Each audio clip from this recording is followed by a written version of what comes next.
नमस्कार मित्रांनो, आम्ही आज आलेलो आहोत आमच्या शेजारच्या शेतकऱ्याच्या शेतावरती आणि इथे आपल्याला पाहायला मिळेल माझ्या पाठीमागचं रान हे उडदाचं रान होतं. बघा किती नुकसान आहे शेतावरती, तुम्ही बघत असाल. आमचे हे शेतकरी आहेत, अक्षरशः त्यांचं म्हणजे पावसामुळं जे नुकसान झालं आहे ते इन्शुरन्स कंपनीवाल्याला कसं क्लेम करायचं आज या व्हिडिओमधून आपण पाहणार आहोत. आणि ते पाहण्यासाठी प्रत्यक्षासाठी आम्ही या शेतात आलेलो आहोत आणि तुम्ही पाहू शकता कसं आहे. आणि हे जे काय इन्शुरन्स कंपनीला तक्रार द्यायची आहे ती कशी द्यायची त्याचं प्रत्यक्ष तुम्हाला आता पुढं आपल्याला पाहायचं आहे. तर सुरू करूया प्रोसिजर. सर्वात अगोदर आपल्या मोबाईलमधल्या प्लेस्टोरमध्ये जाऊन तुम्ही तिथे क्रॉप इन्शुरन्स नावाचं ॲप्लिकेशन शोधा.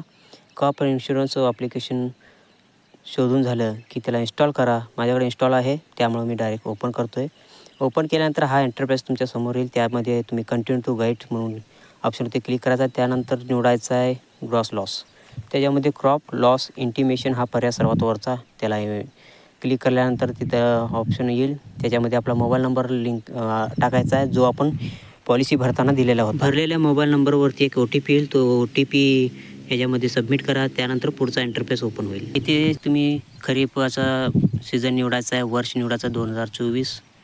त्यानंतर तुम्ही प्रधानमंत्री फसल विमा योजना निवडायची आहे आणि त्यानंतर निवडायचं आहे आपला राज्य महाराष्ट्र. हे निवडून झाले की पुढच्या बटनावर क्लिक करा. त्यानंतर ओपन होईल पुढचा ऑप्शन. त्याच्यामध्ये CSC भरा. जर कोणी बँकेत भरलं असेल तर बँकेचं नाव टाका. इतर कोणत्या माध्यमातून भरलं त्या माध्यमाचं नाव टाका. मी CSCने भरलं आहे, मी CSC निवडला आहे. पॉलिसी नंबर त्याच्यामध्ये एंटर करायचा आहे. एंटर केल्यानंतर डन म्हणा. डन केलं की त्याच्या पुढील हा इंटरफेस येतो. यामध्ये जो खालचा रकाना आहे तिथे क्लिक केल्यानंतर तुमचं डिटेल दाखवेल की तुम्ही कोणकोणत्या पिकावरती इन्शुरन्स भरला होता. मग त्यातील एक निवडा. सर्वात वरच्या त्या रकान्यावरील पिकाच्या क्लिक केल्या की हा इंटरफेस येतो. ह्या इंटरफेसमध्ये तुम्हाला परत एकदा निवडायचं आहे कारण तुमचं पिकाचं नुकसान कशामुळं झालं आहे ते कारण लिहायचं आहे. बहुतेकांचं अनसिजनेबल रेन म्हणजे अवेळी पाऊस त्याच्यामुळे झालेला आहे. जर तुमच्या कीटकामुळे होत असेल तर ते लिहायचं आहे. आणखीन जनावरं चरलून गेले असतील त्याच्यामुळं लिहायचं आहे. जे काय आहे ते ऑप्शन आहे तिथं ते तुमच्या सोयीनुसार तुम्ही निवडू शकता. ते निवडून झालं की किती टक्के नुकसान झालं ते लिहायचं आहे. मग त्याच्या पुढं लिहायचं आहे तुम्हाला कारण. तिथं तुम्ही एकदा लिहून काढायचं आहे. लिहून झालं की खालची माहिती भरून झाली की अपलोड ऑप्शन येतो. त्याच्यावरती अगोदर एक फोटो घ्यायचा आहे. फोटो झाला की त्याच्या खाली एक ऑप्शन आहे त्याला क्लिक केलं की त्या ठिकाणी 3 सेकंदाचा व्हिडिओ अपलोड करायचा आहे. अशा प्रकारे एक 3 ते सेकंदाचा पिकाचं जे आहे व्हिडिओ रेकॉर्ड करायचा आहे आणि अपलोड म्हणायचं आहे. आणि खाली सबमिटला ऑप्शनला क्लिक केलं की अशा प्रकारचा एक मेसेज येईल तुम्हाला. फॉर्म सबमिट झाला. ठीक आहे, तर ओके म्हणा. एक स्क्रीनशॉट तुमच्या माहितीसाठी काढून घ्या.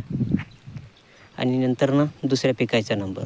दुसऱ्या पिकाला पण ह्याच प्रकारची प्रोसिजर करायची आहे. दुसऱ्या पिकाचं जर नुकसान झालं असेल तर त्या पिकाची सध्याची परिस्थिती काय आहे ती तुम्ही ह्या सर्व पद्धतीने करू शकता.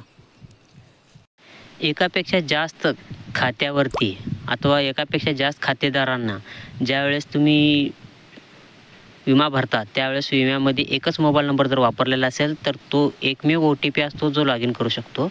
प्रत्येक वेळेस OTP घेण्याची गरजही भासत नाही आणि तो OTP एकदा आठवण केला की आपण प्रत्येक फॉर्म भरू शकतो. त्यानंतर तुम्ही जर तुम्हाला तुमचा पॉलिसी नंबर आठवत नसेल तर खाली सिलेक्ट ऑदर ऑप्शन ह्यावरती क्लिक करा. त्यामध्ये तुम्ही तुमचा तालुका, जिल्हा, गाव आणि गट नंबर टाका. गट नंबर टाकला की तुमची पॉलिसी समोर येईल. त्यावेळेस तुम्ही परत मागे जसं सांगितलं आहे त्या पद्धतीने तुम्ही तुमचे नुकसान भरपाईची सद्य परिस्थिती कंपनीपर्यंत पोचवू शकता. तर अशा प्रकारे तुम्ही आज पाहिलात की इन्शुरन्स कंपनीला आपल्या शेतीतील विमा भरलेल्या शेतीवरच्या पिकाची कशा प्रकारची सध्याची परिस्थिती आहे ती तुम्ही तिथे दाखवायचं आहे. जर शेतकऱ्यांच्या राशी झालेल्या असतील आणि नुकसान झालेलं आहे आणि रास झालेली आहे, रानावरती पिकच नाही, तरी देखील तुम्ही तुमच्या शेतातले नुकसान तुम्ही दाखवू शकता. तुमच्या काळ्या म्हणजे रास झाले आणि रास झाल्यानंतर तुमच्या शेतामध्ये किती नुकसान झालं आहे, जे वापरलेलं बियाणं असेल, तण असेल, जे काय आहे ती परिस्थिती तुम्ही तिथे नोंदवू शकता. जर पुढच्या पिकासाठी तुम्ही मशागत जरी करून ठेवलेलं असेल तरी तुम्ही ते ह्या गटामध्ये आम्ही भरलेलं होतं ह्या म्हणून तुम्ही तिथलं सध्याची परिस्थिती दाखवा. खरं ते जे आहे ते खरं सांगा. काही अडचण येणार नाही. शेती पाहणी करण्यासाठी जर कंपनीचे इन्शुरन्स कंपनीचे जर एजंट आले असतील तर त्यांना समजावून सांगा की हे ह्या ठिकाणी असं असं होतं, तर ते समजून घेतील. सध्या परिस्थिती काय आहे काय नाही ते सांगायचं. आता माझ्या शेतामध्ये कमीत कमी 14 पाकीट माझं उडीद व्हायचं होतं आणि तिथे माझं फक्त 4 पाकीट उडीद झालं आहे. तर मी ते विमा कंपनीला कसं दाखवू शकतो? तर माझं रास देखील झालं आहे, कारण आता पावसामध्ये भिजत पडलेलं कार्ड होतं, मी रास करून काढलं. नुकसान भरपाई दाखवायची कशी? तर पडलेलं कार्डचं फोटो काढला, शेतावरचं पेरणी केलेलं क्षेत्र दाखवलं व्हिडिओ करून आणि फॉर्म भरून दिला. अशा प्रकारे तुम्ही करू शकता आणि तुम्ही सबमिट करू शकता. ही सर्व प्रक्रिया लवकरात लवकर पूर्ण करा. सर्व शेतकरी बांधवांना नम्रतेची विनंती आहे, कारण येणारं इलेक्शन जे आहे डोळ्यासमोर ठेवून सरकार निर्णय घेऊ लागलं आहे. वाहत्या गंगेत हात धुवायचा आहे. आपल्याला बी नुकसान भरपाई मिळवून घ्यायची आहे. आता व्हिडिओ पूर्ण पाहिल्याबद्दल आपल्या सर्वांचे मनपूर्वक आभारी आहे. व्हिडिओ जास्तीत जास्त शेअर करा. ज्यांनी सबस्क्राईब केले चॅनल त्यांनी सबस्क्राईब करा. धन्यवाद.